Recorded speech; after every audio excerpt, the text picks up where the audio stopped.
ہم نے رشتہ داریوں کو ٹوٹتے ہوئے دیکھا، رشتوں کو الگ ہوتے ہوئے دیکھا۔ یہ لالچ حقیقت میں بہت بری بلا ہے۔ ایسے ہی دو دوست ہوا کرتے تھے جن میں آپس میں بڑی محبت، بڑی الفت، بڑی چاہت تھی، بڑا پیار تھا، اور یہ اس دوستی کی گواہی دوسرے لوگ دیا کرتے تھے کہ اگر دوست دیکھنا ہے تو انہیں دیکھ لو۔ ان کی دوستی میں کوئی فرق نہیں ہے۔ ان کی دوستی میں ایسی مثال ان کی دوستی کی پیش کی جاتی تھی کہ لوگ بھی مثالیں پیش کیا کرتے تھے۔ ایک وقت وہ آیا کہ ان میں سے ایک دوست کو وہ منصب ملا جسے وہ کبھی سوچ بھی نہیں سکتا تھا۔ نہ وہ سوچ سکتا تھا، نہ اس کا دوست سوچ سکتا تھا۔ یعنی اسے بادشاہت کا پد مل گیا، وہ بادشاہ بن گیا۔ لیکن بادشاہ بننے کے بعد وہ اپنے دوست کو نہیں بھولا۔ اس نے اپنے دوست کو اپنا ہی وزیر بنا لیا۔ اب جس کے اندر میل ہو، جس کا دل کالا ہو، جس کا دل پتھر ہو گیا ہو، اس کو کیا کہہ سکتے ہیں؟ دوستیوں میں درار پڑتے دیکھا ہے۔ لوگوں نے اسے بھڑکایا، قریبی لوگوں نے اسے بتایا کہ تم بادشاہت کے پد پر تو تم بیٹھتے، یہ عہدہ جو بادشاہت کا ملنے والا تھا اس کے اصلی حقدار تو تم ہی تھے، لیکن وہ تمہارا دوست عہدے پر بیٹھ گیا اور تمہیں وزیر بنا دیا۔ اب ایسا کچھ کرو کہ اس کو اتار کر تم اس پر بیٹھ جاؤ۔ اب اس کے دل میں وہ خلجان مچنے لگا کہ کس طریقے سے ہم اپنے دوست کو وہاں سے ہٹائیں۔ اس کی بھی شادی ہو چکی تھی اور اس کے دوست کی بھی شادی ہو چکی تھی جو بادشاہ بن چکا تھا۔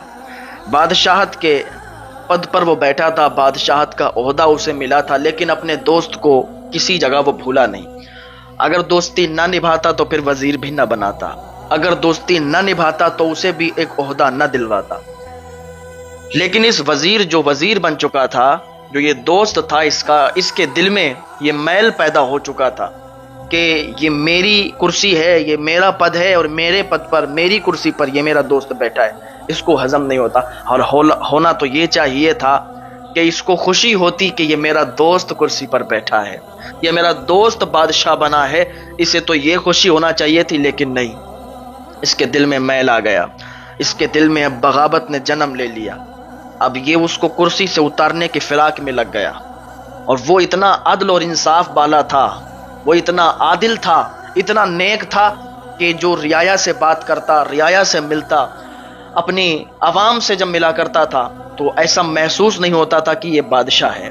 عوام سے اس طریقے سے ملا کرتا تھا کہ جیسے کوئی عام انسان ملا کرتا ہو، عوام کے درد اور دکھ اور تکلیف کو یہ سمجھا کرتا تھا۔ یہ بہت عادل اور نیک سیرت انسان تھا، لیکن اس کے دوسرے والے دوست کو یہ ہضم نہیں ہوا۔ اس نے اندر ہی اندر بغاوت کرنا شروع کر دیا۔ اس کے جو سپاہی لگے ہوئے تھے ان کو اندر ہی اندر اس نے پیسے کھلانا شروع کر دیا اور اپنا بنانا شروع کر دیا، اور اس بادشاہ کے خلاف اس نے سپاہیوں کو بھڑکانا شروع کیا، اس نے فوج کو بھڑکانا شروع کیا، اس نے فوجیوں کو اپنا بنا لیا، سپاہیوں کو اپنا بنا لیا، اور جو بادشاہ کے قریبی لوگ تھے ان کو بھی اپنا بنا لیا۔ اس کا دوست تھا جو بادشاہ تھا، وہ اس پر بھروسہ بھی بہت کیا کرتا تھا کہ یہ میرا دوست ہے، لیکن دوست پیٹھ میں خنجر بھونک رہا تھا، یہ بادشاہ کو علم نہیں تھا۔